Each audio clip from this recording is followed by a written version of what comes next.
पिता, पुत्र और पवित्र आत्मा के नाम पर आमीन। संत मत्ती का सुसमाचार अध्याय 18 वाक्य 12 से 14 तक। तुम्हारा क्या विचार है? यदि किसी के 100 भेड़ें हों और उनमें से एक भी भटक जाए तो क्या वह उन 99 भेड़ों को पहाड़ी पर छोड़कर उस भटकी हुई को खोजने नहीं जाएगा? और यदि वह उसे पाए तो मैं विश्वास दिलाता हूँ कि उसे उन 99 की अपेक्षा जो भटकी नहीं थी उस भेड़ के कारण अधिक आनंद होगा। इसी तरह मेरा स्वर्गीय पिता नहीं चाहता कि उन 99 में से एक भी खो जाए। प्यारे विश्वासियों, आज के सुसमाचार के द्वारा प्रभु यीशु मसीह हमसे ये कहना चाहते हैं कि ईश्वर की दृष्टि में हम कितने मूल्यवान हैं। नबी इसायाह के ग्रंथ में अध्याय 43 वाक्य 3 में वचन कहता है कि तुम मेरी दृष्टि में मूल्यवान हो, मैं तुमसे प्यार करता हूँ। प्यारे विश्वासियों, हमारे लिए धन दौलत बहुमूल्य है, हमारे लिए कुछ गाड़ी संपत्ति बहुमूल्य है, लेकिन ईश्वर के लिए हम हर एक इंसान बहुमूल्य हैं, हमारी आत्मा बहुमूल्य है। इसलिए प्रभु यीशु मसीह ने कहा मत्ती के सुसमाचार अध्याय 16 वाक्य 26 में, मनुष्य को इससे क्या लाभ यदि वह सारा संसार प्राप्त कर ले और अपनी आत्मा गवा दे। आत्मा के बदले मनुष्य क्या दे सकता है? मोबाइल के बदले एक दूसरा मोबाइल दे सकता है, सोने चांदी के बदले दूसरा सोना चांदी दे सकता है, घर के बदले दूसरा घर हम दे सकते हैं, लेकिन जीवन के बदले हम क्या दे सकते हैं? अगर एक तराजू में सारे विषयों को एक साइड में रखे और आपकी आत्मा को एक साइड में रखे तो ज़्यादा वचन किसके लिए होगा? आत्मा के लिए। ये ईश्वर की दृष्टि में यही है। स्तोत्र ग्रंथ अध्याय 49 49 7 8 9 में हम लोग पढ़ते हैं कि किसी के पास पर्याप्त धन नहीं है कि किसी के आत्मा को खरीदे। किसी को आत्मा को हम खरीद नहीं सकते हैं। अगर दुनिया के सबसे धनी व्यक्ति मर जाए, क्या पैसा देकर उसको वापस खरीद सकते हैं? बिल्कुल नहीं।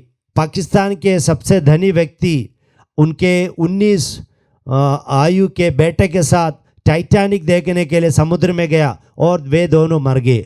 क्या उनको खरीद पाए पैसा देकर? बिल्कुल नहीं। तो बहुमूल्य चीज़ है हमारी आत्मा। हमारी आत्मा को हमें संभालना है, सुरक्षित रखना चाहिए। और इसके महत्व और मूल्य को बताने के लिए प्रभु यीशु मसीह कहते हैं कि 99 धर्मी लोग जो हैं और 100 लोग हैं, उनमें से 99 धर्मी हैं, एक पापी है, खो गया है। तो यीशु कहते हैं वो खोए हुए पापी के खोज में ईश्वर जाएंगे, क्योंकि ईश्वर एक भी नष्ट होना नहीं चाहते हैं। एसेकिएल के ग्रंथ अध्याय 33:11 और रोमियो के नाम पत्र अध्याय 2:4, तिमोथी का पहला ग्रंथ अध्याय 2:4 और पेतरुस का दूसरा ग्रंथ अध्याय 3:9, यहाँ पर ये चारों जगहों पर वचन कहता है कि ईश्वर के लिए हर एक इंसान बहुमूल्य है। एक पापी भी नष्ट होना, पापी की मृत्यु पर ईश्वर खुश नहीं होते। तो हर एक इंसान ईश्वर के लिए बहुमूल्य है। प्यारे विश्वासियों, अगर आमाज़ोन जंगल में एक भी पेड़ सूख जाए तो आपको फर्क नहीं होगा, लेकिन ईश्वर को फर्क आएगा। आसमान में तारों में एक भी तारा बर्बाद हो जाए, मर जाए, तो आपको फर्क नहीं होगा, लेकिन ईश्वर को फर्क है। ईश्वर ने हम लोगों को अलग पहचान देकर बनाया है। एक उदाहरण मैं देना चाहता हूँ।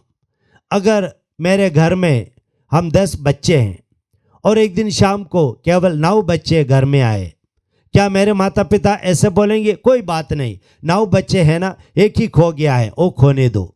बिल्कुल नहीं। वे उस खोए हुए बेटा या बेटी जो हैं उनको ढूंढने के लिए जाएंगे। तो मेरे माता पिता जो पापी हैं, अगर उन्हें हर एक बच्चे के लिए ऐसा प्यार है, तो ईश्वर जो अच्छा है, भला है, उस ईश्वर को हर एक इंसान के प्रति प्यार क्यों नहीं होगा। यीशु मसीह हमसे कहते हैं, देखो जो गौरैया जो हैं, चिड़िया जो हैं, एक भी ईश्वर की अनजाने में नहीं गिरती। तो ऐसा है, तो हम जो ईश्वर के सृष्टि के मुकुट हैं, ईश्वर ने हम लोगों को अपना प्रतिरूप बनाया है, हमारे प्रति ईश्वर का प्यार कितना गहरा है।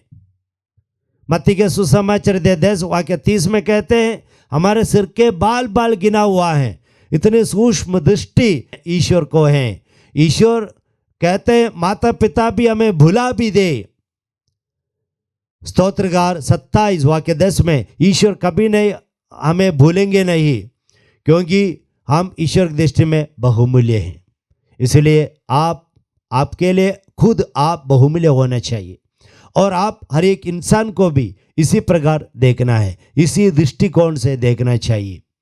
तो ईश्वर आप लोगों को प्रचुर मात्रा में अनुग्रह प्रदान करे कि हम खुद को और सब इंसान को बहुमूल्य व्यक्ति के रूप में देख पाएं।